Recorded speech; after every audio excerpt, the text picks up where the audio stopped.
আসসালামু আলাইকুম, ওয়েলকাম করছি রিয়াসুদ আজিম। ভিন্ন ধর্ম মতাদর্শে যারা শুনছেন সবার প্রতি আন্তরিক কৃতজ্ঞতা। বিপিএল নিয়ে কনক্রিট আলোচনা করতে চাই এবং সবই এক্সক্লুসিভ নিউজ। তিনটা পার্টি আলোচনা করব। একটা হচ্ছে যে ঢাকা ফ্র্যাঞ্চাইজি বাদ, আসলেই বাদ, কারা নিতে যাচ্ছে, যে গ্রুপকে নিয়ে আলোচনা ছিল, সেই গ্রুপের লিস্ট আপনারা সবাই দেখেছেন। এবং গতকালকে আমরা প্রেস ব্রিফিং এ যেই ব্যাপারটা দেখেছি, ইফতেখার রহমান মিঠু, বাংলাদেশ ক্রিকেট বোর্ডের বিপিএল গভর্নিং কাউন্সিলের সদস্য সচিব, তিনি যে 8টা প্রতিষ্ঠানের, আগ্রহী প্রতিষ্ঠানের লিস্ট দিয়েছেন, সেটা হচ্ছে ফিনান্সিয়াল ইস্যুতে তারা কোয়ালিফাই করেছে। এর বাইরে কিন্তু ইন্টিগ্রিটি ইস্যু নিয়ে Bangladesh cricket board they are doing their job. So financial ইস্যুতে কোয়ালিফাই করা মানে এই না যে কোনো ফ্র্যাঞ্চাইজিকে বাংলাদেশ ক্রিকেট বোর্ড, যাদের লিস্ট প্রকাশ করা হয়েছে, দে আর অনেস্ট, ইন্টিগ্রিটির জায়গায় তাদেরকে নিয়ে কোনো প্রশ্ন নেই। ঢাকাকে নিয়ে আলোচনা কেন হচ্ছে সেই আলোচনা আসবে একটু পরে। দ্বিতীয় পয়েন্ট যেটা, সেই ডান হাতি ব্যাটসম্যান, টপ অর্ডার ব্যাটসম্যান, আলোচিত কোন এক ফ্র্যাঞ্চাইজিতে গতবার বিপিএল খেলেছিলেন এবং ক্রিকেটারদেরকে নষ্ট করার পেছনে একটা বড় ভূমিকা তার ছিল, আছে। এবারের এনসিএলও, যে এনসিএল চলছে এবং যে এনসিএল টি20 শেষ হয়েছে, সেই ক্রিকেটার সেখানটায় গুরুত্বপূর্ণ ভূমিকা পালন করেছেন। খেলার ক্ষেত্রে তাকে বাংলাদেশ ক্রিকেট বোর্ড আটকায়নি। বিপিএল এ তার খেলা হবে না। কে সে আমি জানি না। বিপিএল এ তার খেলা না হলে আমরা গেস করতে পারবো। আলোচনা নাম্বার 3, এই যে ক্রিকেটারদের নাম এখন পর্যন্ত প্রকাশ করছে না বাংলাদেশ ক্রিকেট বোর্ড, অপ্রকাশিত সেই ক্রিকেটারদের ব্যাপারে ফ্র্যাঞ্চাইজিগুলোকে বলা হয়ে গেছে, যারা দল পাবে তারা কোনোভাবেই এই ক্রিকেটারদের, যারা 2 নম্বরই করেছে, দুর্নীতি করেছে, ফিক্সিং এ জড়িত ছিল, সন্দেহভাজন, তাদেরকে দলভুক্ত করবেন না। এবং এরকম নাকি অন্তত 2 জন ক্রিকেটার রয়েছেন যাদের নামের শুরুর এবং শেষের যে অংশটুকু, এই দুইটাকে যদি শর্টকাট করা হয় তাহলে হয় এবি।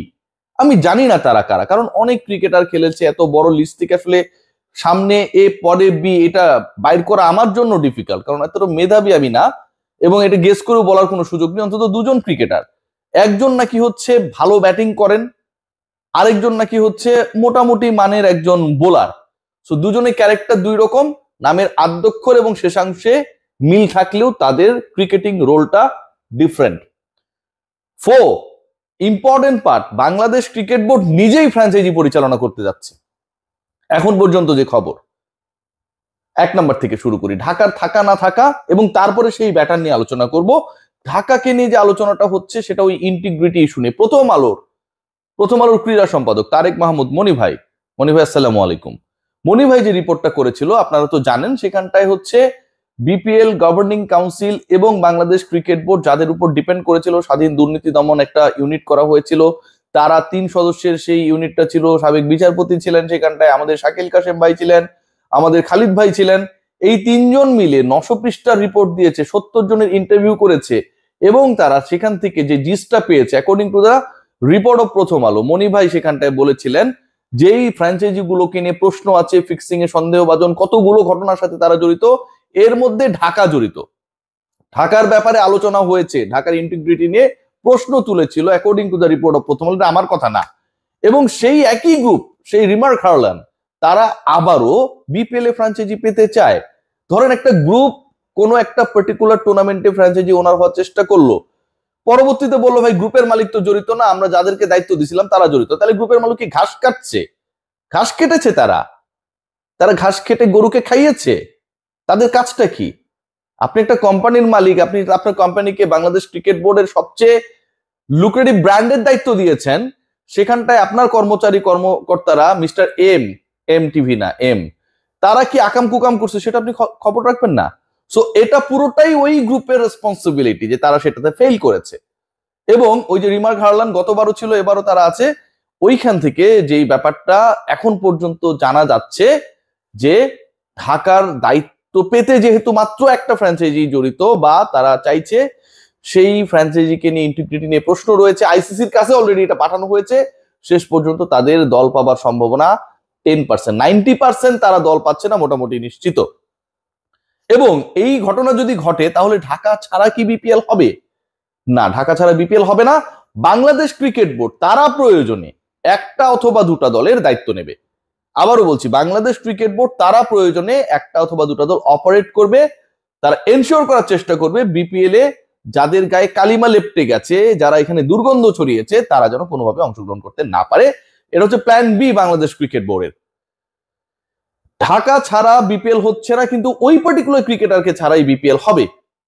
ওই যে বললাম অনেক ভালো বিভিন্ন রেকর্ড টেকর্ড নাকি করেছে, ডানহাতি ব্যাটসম্যান, টপ অর্ডারে ব্যাট করেন, অনেক সুন্দর, স্মার্ট, কনফিডেন্ট। হ্যাঁ, সো ওই পার্টিকুলার ক্রিকেটারকে আর খেলানো হচ্ছে না, এবং তার ব্যাপারেও মানে বিস্তর অভিযোগ। এনসিএল এ তিনি কেন খেলছেন এটা নিয়ে ক্রিকেটারদের মধ্যে পর্যন্ত অসন্তুষ্টি নাকি ছিল।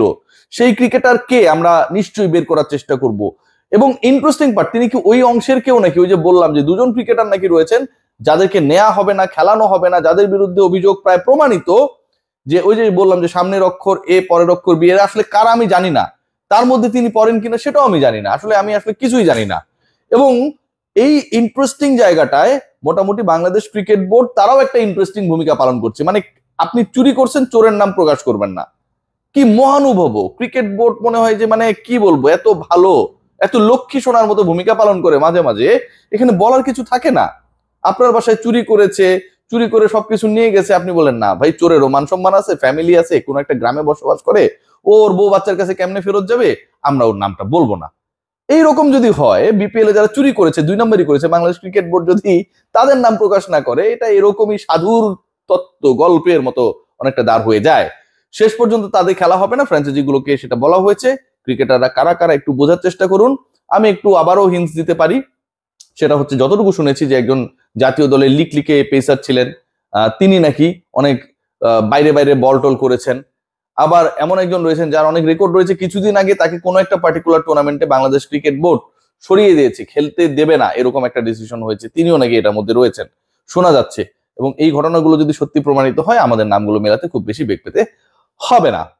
ইন্টারেস্টিং পার্ট যেটা আপনাকে যেটা বলছিলাম, যে আপকামিং বিপিএল এ যে দলগুলো শেষ পর্যন্ত টিকে থাকছে, যে 8টা ফ্র্যাঞ্চাইজিকে ফিনান্সিয়ালি তাদের কর্মকাণ্ডের জন্য বৈধ ঘোষণা করা হয়েছিল, মানে ফ্র্যাঞ্চাইজি পাওয়ার ক্ষেত্রে আসলে যারা দাবিদার, সেখান থেকে মাত্র 4টার ব্যাপারে এখন পর্যন্ত Bangladesh cricket board bit of confidence যে এদেরকে রাখা যেতে পারে।